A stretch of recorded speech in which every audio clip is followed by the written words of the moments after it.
Hey everyone, how you doing? This is Mike, and this is my response to the Midweek Chat with James and Claire. So hi James, Claire, and everybody else who might be watching.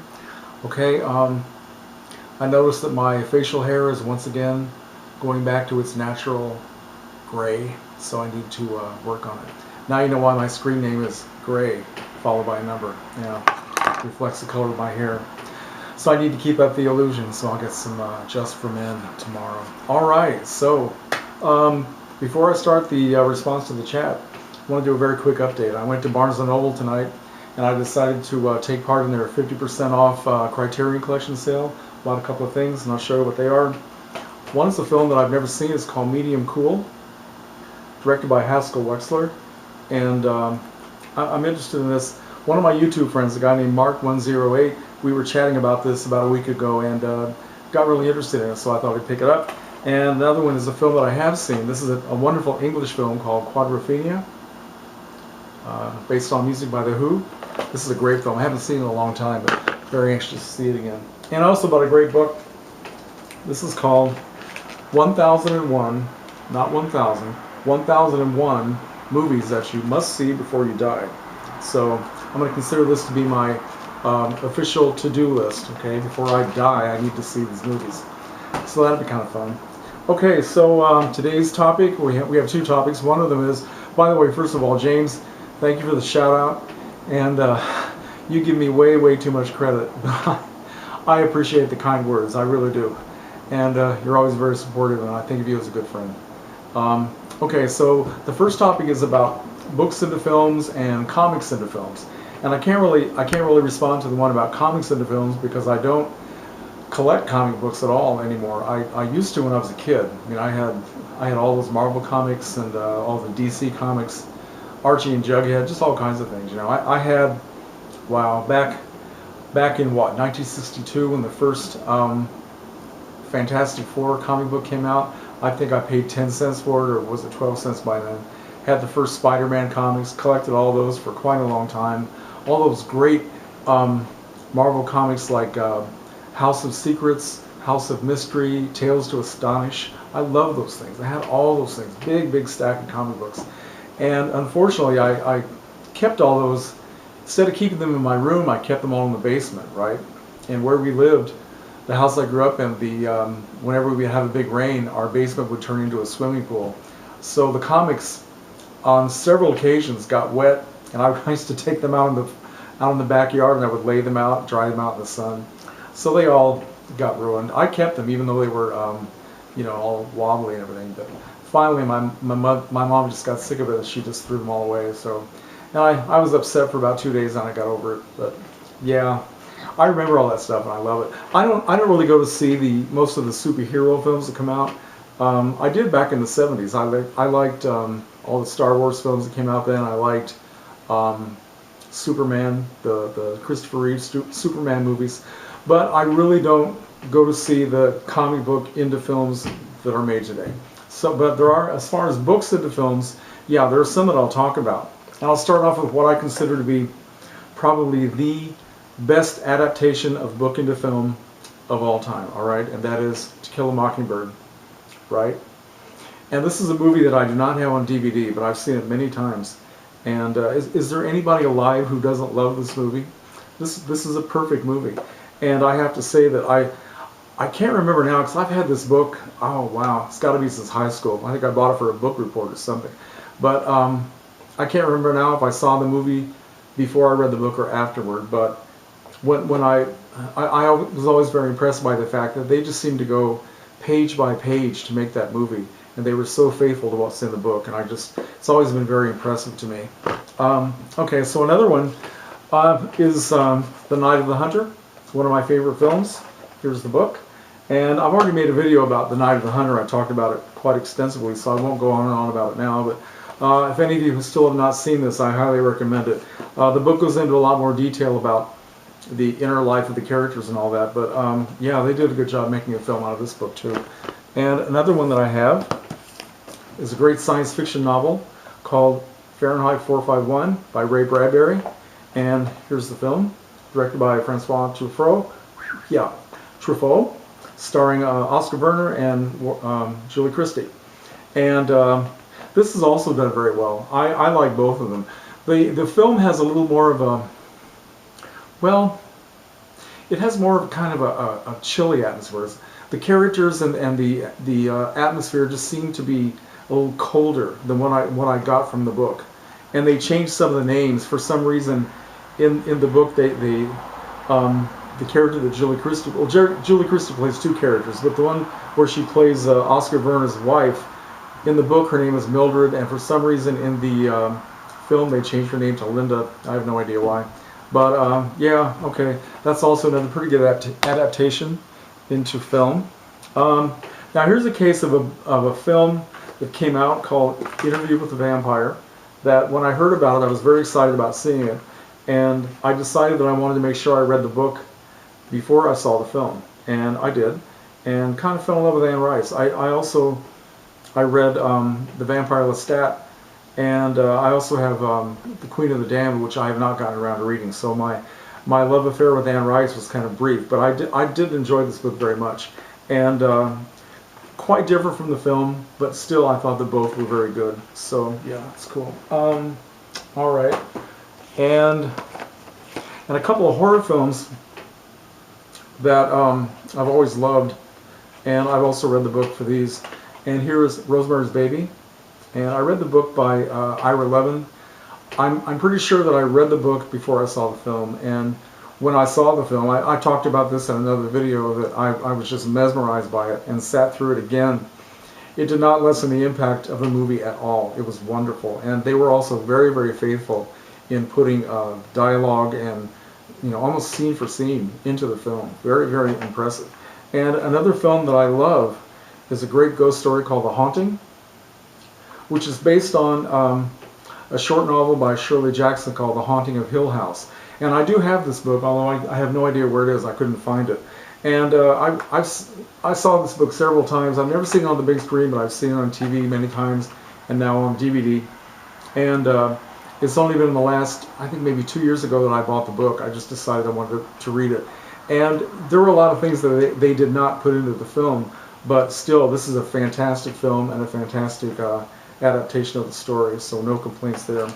And one more I'd like to talk about, book into film. I need a drink before I talk about this. Hang on a second. Okay.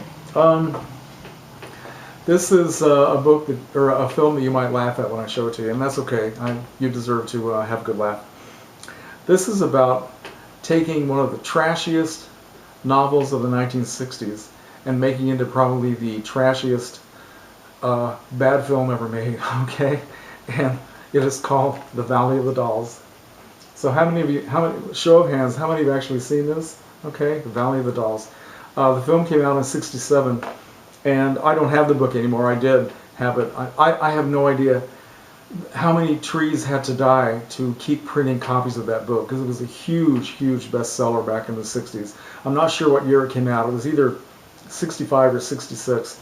But yeah, it was just very, very popular. One of the trashiest, most exploitative things ever written.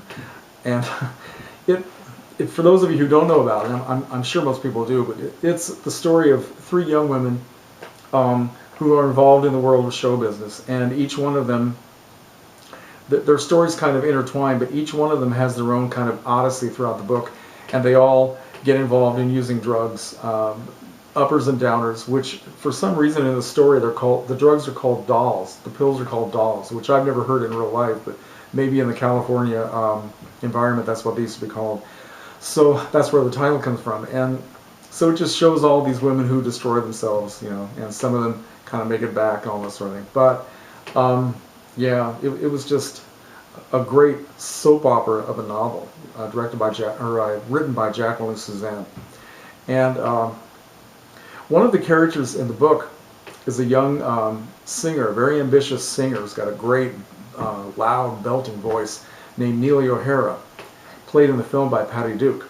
And it was well known at the time that Jacqueline Suzanne based that character on Judy Garland, who at the time was very much alive, and I can't say she was terribly well. She was still working and doing concerts and all that sort of thing, but she was having a lot of trouble. She was she was getting more and more ill and less dependable as far as showing up and all this sort of thing. And pretty much everybody knew her story about how she had trouble with taking pills for a long, long time and still did at the time. So it was based on her.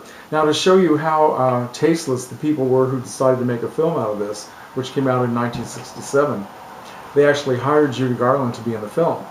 Not, of course, to play that character who was so much younger than she was, but to play another character. And they wanted to use that for name value, gossip value, to attract attention to the film, and of course it did. Unfortunately, Judy Garland only worked for a few days, and then she just couldn't function, and she was fired, which was kind of a big news item at the time. And she was replaced by Susan Hayward. But anyway, this film is it's a great bad film. It kind of disappeared for a very long time because I think they were just so embarrassed by it.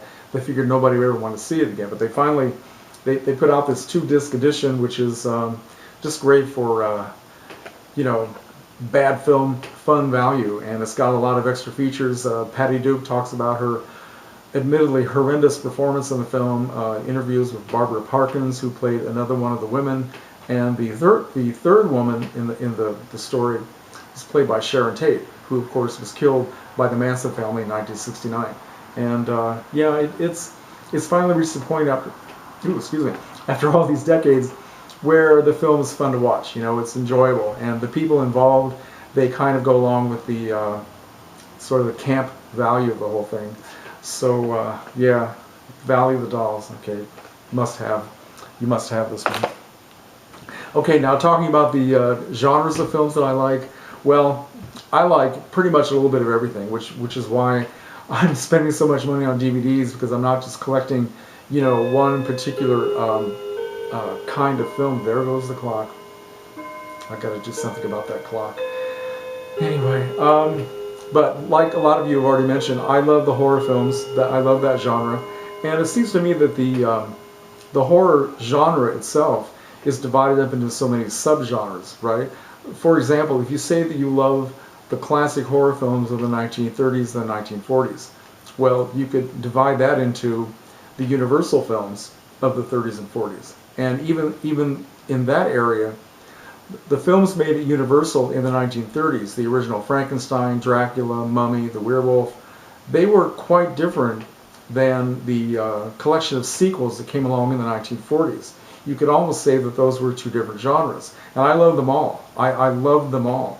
And they all have something, something to offer. But I think there was quite a difference between, let's say, the original Dracula and the Son of Dracula with Lon Chaney Jr., who had although he was a great actor and a really talented guy, I never really looked at him as being anywhere near as effective as Bela Lugosi, but still was a good film, and I always loved it. As far as other films of the 1940s, how many of you know about these? The collection of the films by producer Val Lewton, made at RKO Studios in the 1940s. And collection of films that were basically made on very low budgets, that were kind of shot in a film noir style, quite frankly. They were very big on atmosphere. They were all in black and white. They made great use of shadows, dark sets, and all that. And 3 of these films actually starred Boris Karloff. One of them was, let's see, Isle of the Dead, Bedlam, who's in both of these, and another one called The Body Snatchers, which came out in 1945, and it's one of the best in the series, and it also had a small part for Bela Lugosi. And that was the last time that Karloff and Lugosi worked together, so that's kind of a nice thing to have. And the first of these that came out was called Cat People, right? And it has a sequel called The Curse of the Cat People. And I guess why I'm mentioning this is the fact that you could also say this is part of the classic horror genre of the 1940s, but they're very different from the films that came out from Universal, and they almost stand on their own as a completely separate category. But these are wonderful. If anybody does not have these, has never seen them, there's actually one of these that I still have not watched. It's called The Ghost Ship, and I will get around to that eventually. But highly recommend all of these. This is a really nice box set to have. Okay, and oh, the one other thing, I've talked about some of the science fiction films from the 1950s before, and I love that genre. As James put it, I even love the ones that are cheesy, okay? The low budget ones with the bug-eyed monsters and all that. I love them all. And even so, in the 1950s, there were so many science fiction films that were made, and they had, some of them were very, very serious, and some of them were just, you know, put out for drive-in use by teenagers, you know, things like that. They were just put out to be just crazy and all, not really funny, but just to get people to scream, and not to teach you anything necessarily, but just to get people to scream, right? And so I have to ask, if you look at the kinds of films that came out in the 1950s, tell me, what does The Day the Earth Stood Still possibly have in common with The Invasion of the Saucermen, right? Or, for example, The Attack of the 50-Foot Woman, right? So, and the answer is, of course, none whatsoever. But I love them all. It doesn't matter. I love all those science fiction films, and I don't know. I'd like to have every one of them that was ever made in the 50s, and I'm slowly working on it. So, yeah. But as far as other genres that I like, oh man, I like so many things. I love film noir. I love musicals from the 30s and 40s and up into the 50s. Some great musicals made at MGM in the 1950s. And, you know, I like romantic comedies and all that stuff. I love comedy. I love Woody Allen's comedy. I love Woody Allen's serious films. You can almost say that Woody Allen is a genre unto himself, because you can always tell, even if it's a serious film or a comedy like Annie Hall, which is such a classic, you can still find things that tell you that it's a Woody Allen film, right? And I also think that some of the great actors of the golden age, they are also genres unto themselves. For example, Bette Davis. I consider her, no matter what kind of role she's playing, it's always a Bette Davis film. The same with somebody like John Wayne. I mean, he usually played in westerns. Sometimes he played a lot of war films, but he did do other things like The Quiet Man. And you could always identify that it was John Wayne. I think it was. There are some actors, like a lot of character actors, who have the ability to disappear into a role. They don't even seem like their real self at all, by the way they look, the way they're made up, the way they speak. But there are some actors that, even though they have great talent, they are always very much themselves. And I think that's why people primarily go to a Bette Davis film, because they are anxious to see her, and then they get into the character she's playing. So anyway, that's just the way I look at it. So okay, I guess that's all I wanted to say. And once again, James, thank you for bringing up these topics, giving us a chance to everybody to talk with each other. And okay, I'll see you next time. Bye.